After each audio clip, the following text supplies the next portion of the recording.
I personally feel that my media product challenges and develops forms and convention as real media products. Because the opening to my film is not as conventional as others, I would compare it to real media products such as Pulp Fiction, for reasons as they both start by showing the audience a rough idea of what will be happening later within the film, and a basic storyline is introduced. Firstly, the title of my film, Abduction, is the most obvious convention, as it doesn't challenge or develop any forms of real media product titles, as it's short, snappy, and gives a basic summary of what the film is about, such as a real media product like Taken.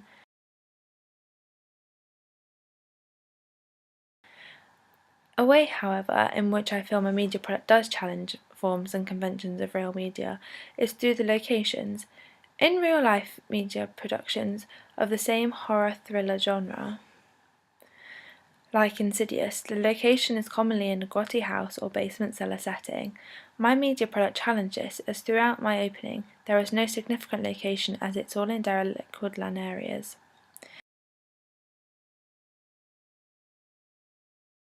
Another way that my media product challenges conventional forms of media is in the way that my main protagonist Andy is introduced almost immediately.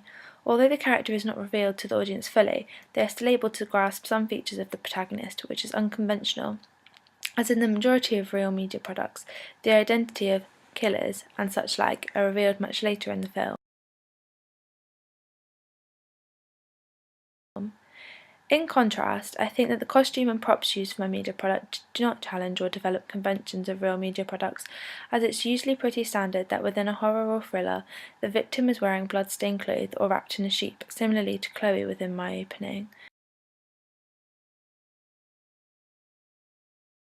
A way in which props could challenge real media products is through a lack of props in my film, as I felt that through adding props, the opening could have been overcomplicated unnecessarily, unlike a lot of real-life media products in which they're quite heavily propped within the openings.